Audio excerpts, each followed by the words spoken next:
itu dia ngedengar Iya. kayak banyak kursi yang diseret-seret, Iya. kayak banyak orang yang ada di situ. Gue punya cerita nih dari temen gue, sebut aja lah namanya Lia, perawat. Posisinya itu dia lagi zamannya pandemi COVID, lagi magang di salah satu rumah sakit di Kota Serang. Suatu hari ada pasien masuk, jadi pasiennya ini dia didiagnosa sakit kayak depresi gitu. Depresinya tuh akut banget, sampai dia posisi kejang-kejang lah. Diberilah perawatan segala macam sama pihak-pihak medis, tapi ya namanya umur mungkin, akhirnya dia meninggal dunia. Teman guanya emang ditugasin kalau di ruangannya beresin, dibersihin segala macam. Iya. Malam harinya ketiduran, tiba-tiba dibangunin, "Bu, tolong infusannya diganti." Jalanlah dia sampai depan, sadar ternyata itu ruangan yang tadi siang ada pasien yang meninggal dunia. Kosong ini ruangan, kata dia. Akhirnya dia balik lagi ke ruang jaga dia, ke ruang istirahat itu. Takut salah dengar.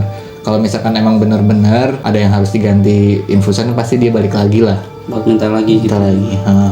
Ditungguin sampai pagi, tetap nggak ada. Tetep gak ada itu ya. Nggak ada yang minta buat ganti infusan itu. Ada lagi itu besok malamnya, ruangan pelayanan segala macam itu kan ramenya pas lagi siang hari. Malam harinya itu dia disuruh lah sama seniornya, diberesin lah sama dia. Tapi seniornya kan ngomong juga sekalian itu kursi-kursinya ditumpukin jadi satu.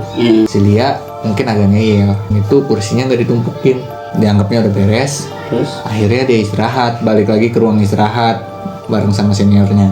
Ruangan istirahat dia sama ruangan pelayanan itu nggak jauh. Malamnya itu dia ngedengar ya. kayak banyak kursi yang diseret-seret, Iya. kayak banyak orang yang ada di situ.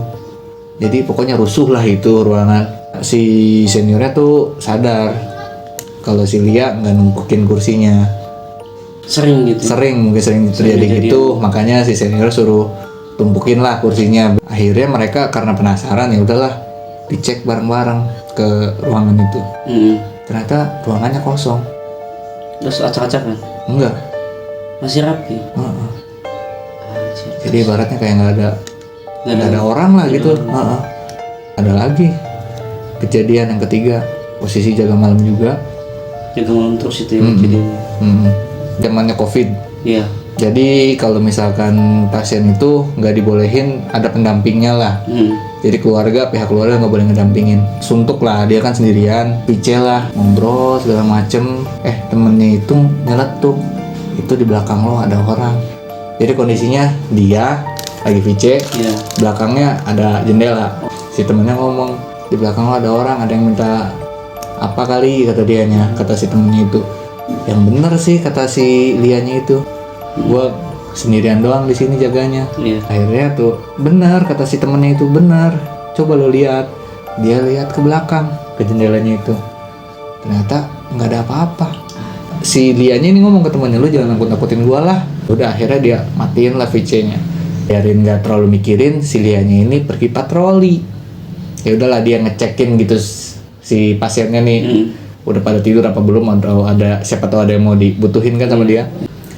Masuk dia ngecek, ada satu orang yang belum tidur, si pasiennya itu. Ngomong ke si Lia, "Bu, ruang sebelah tolong dibilangin, itu banyak anak-anak lari-larian, berisik." Si Lia kaget kan, padahal dia tahu kalau di ruangan sebelah itu kosong. Dia udahlah, biarin si pasiennya juga pada nggak panik, nggak takut. Iya. Dia ngomong, "Iya Bu," gitu. Balik lagi dia ke tempat jaga dia. Akhirnya dia mau nyoba tidur, merem dia. Pas lagi tidur itu nyium bau melati. Tapi lama-kelamaan baunya itu berubah jadi kayak bau amis. Bangunlah. Iya. Ternyata habis itu dia ngeliat di depan dia ada kuntilanak Gila. Terus yang ngetawain dia. ada suaranya tuh. Ya udahlah dia ngelihat sosok